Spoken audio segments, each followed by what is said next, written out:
Вы смотрите «Актуальное интервью», в студии Надежда Саханская. Здравствуйте. Акционерное общество «РИК Плюс» является единым консолидированным центром управления дочерних обществ, входящих в группу РИК. Минувший год группа завершила с положительным финансовым результатом.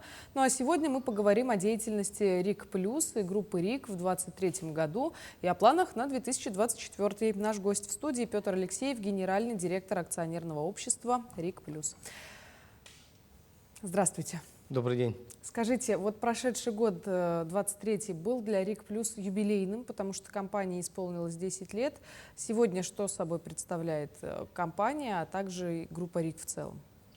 Да, действительно, компания РИК Плюс была создана в 2013 году.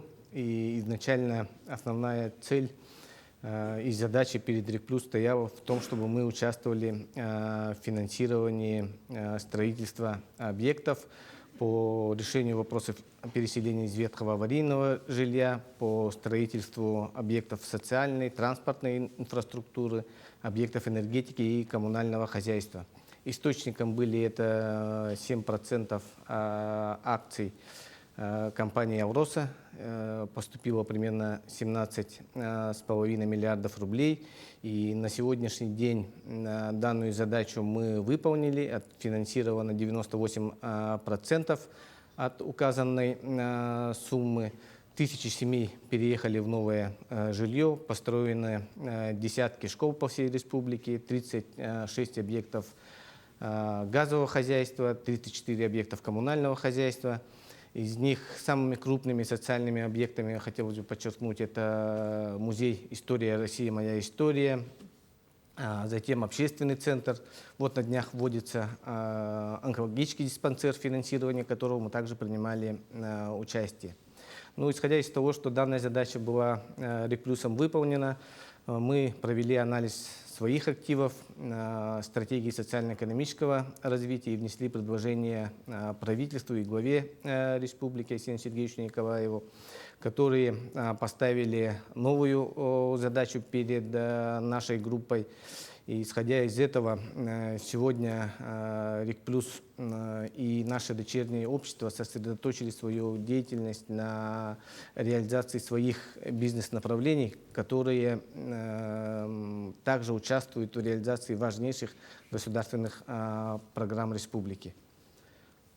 Скажите, а вот 23-й год в целом для группы РИК, получается, был довольно непростой в плане того, что много пришлось работы выполнить?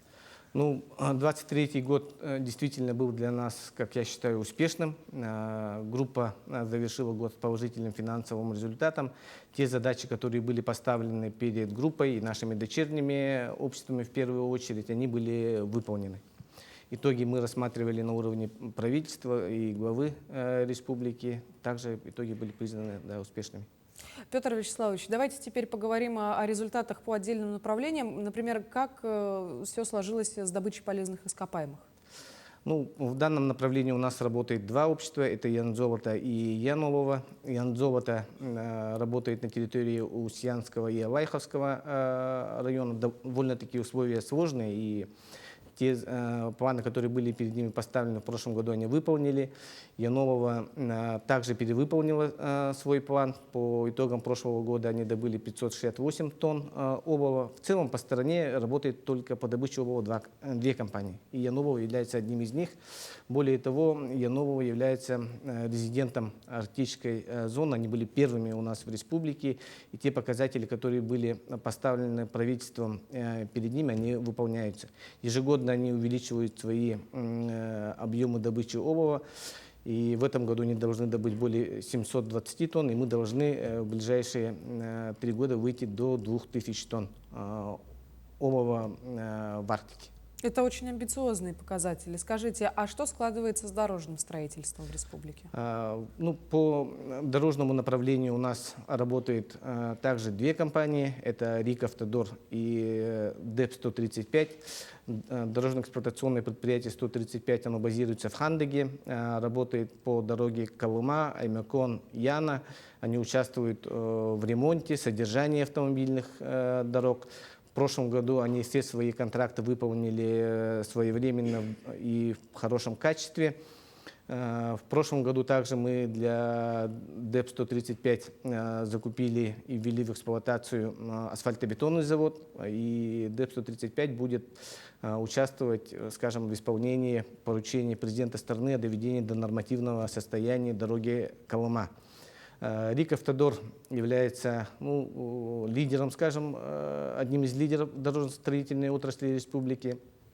В прошлом году они выполнили 40 государственных и муниципальных контрактов, работали на федеральных, республиканских и муниципальных дорогах на территории Верхневилюйского, Вилюйского, Нюрбинского, Амгинского, Хангаласского улусов и городе Якутске. Одним из крупных объектов это был завершение ремонта на дороге Вилюй, участка на дороге Вилюй в городе Вилюйске. Это стало довольно-таки значимым событием для района и города Вилюйска. В целом у нас перед дорожниками задача стоит такая, чтобы они работали на федеральных, республиканских и муниципальных автомобильных дорогах. При этом не секрет, что требования и нормативы к федеральным дорогам они выше, чем в республиканских и муниципальных дорогах. И наши работники, работая на федеральных дорогах, получают определенный опыт, знания и внедряют полученные технологии, скажем, и опыт при работе на республиканских и муниципальных дорогах, чтобы качество оно было везде практически одинаковым, чтобы жители понимали, что с каждым годом качество дорог улучшается. И данную задачу мы перед нашими дорожниками также сохраняем и исходим из того, что с каждым годом они будут увеличивать свои объемы, ну и в том числе улучшать качество автомобильных дорог у нас в республике. Ну да, в этом и заключается суть нацпроекта «Безопасные качественные дороги». Скажите, а есть ли еще какие-то нацпроекты, в которых участвовали компании группы РИК? Ну, у нас всего, как я сказал, работают 10 дочерних обществ. Они работают по направлению дорожного строительства, строительства недвижимости, энергосбережения, управления недвижимостью, лесной промышленности и добычи полезных ископаемых на севере. И мы, когда утверждали стратегию, исходили из того, что эти все направления, они полностью соответствуют, как я сказал, стратегии социально-экономического развития республики.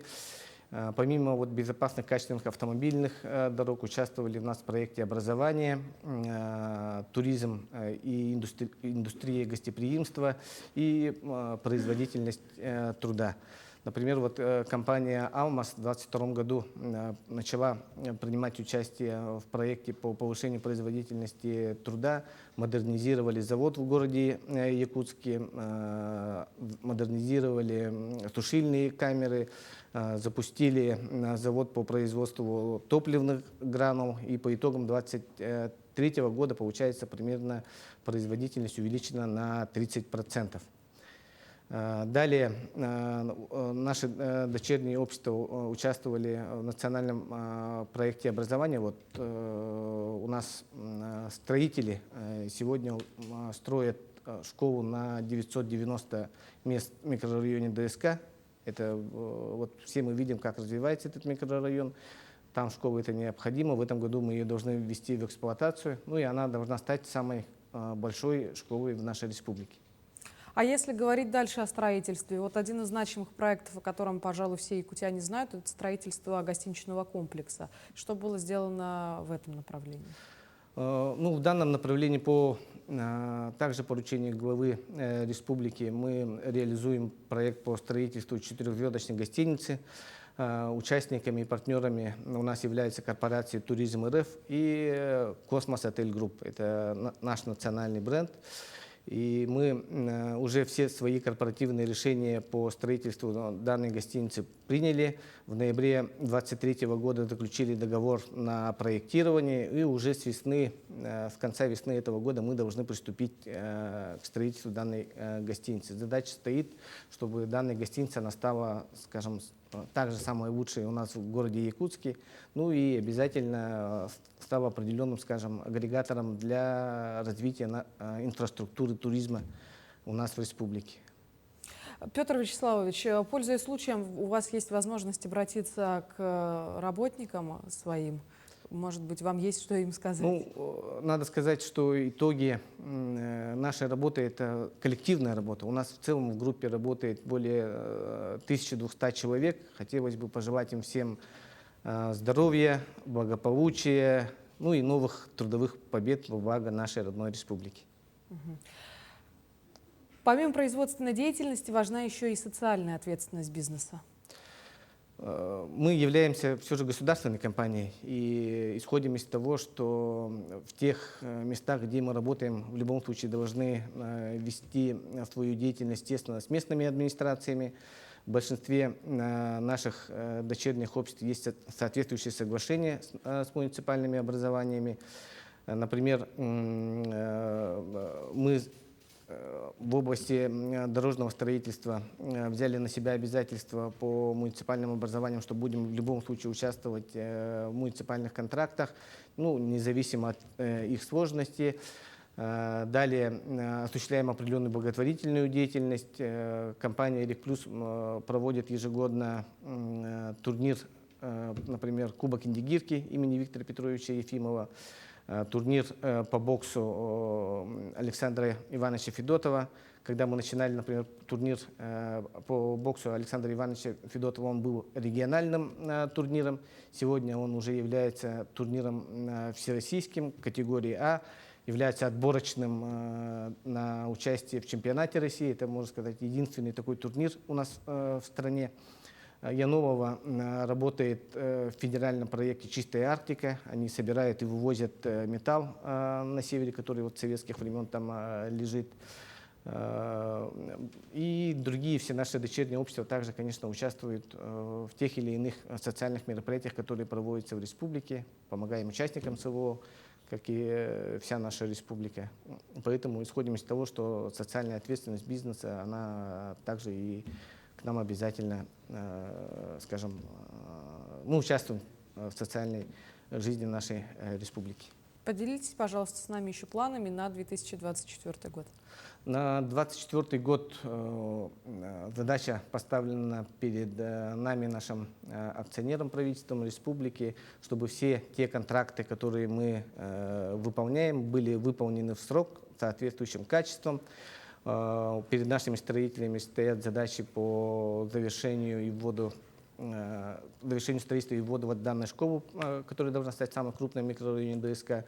Также поручили, чтобы мы участвовали в завершении строительства первого этапа Жатайской судоветфи. Перед дорожниками задача сохраняется, чтобы мы объемы также увеличили. Ну и перед добытчиками то же самое. Думаем, что по итогам года у нас выручка по нашим дочерним обществам составит более 15 миллиардов рублей, но также результат должен быть положительный. Я думаю, что вы достигнете гораздо больших результатов. Благодарю вас, Петр Вячеславович, что нашли для нас время. Желаю вам дальнейших успехов в вашей работе. Спасибо. Я напомню, вы смотрели программу «Актуальное интервью». До встречи в эфире.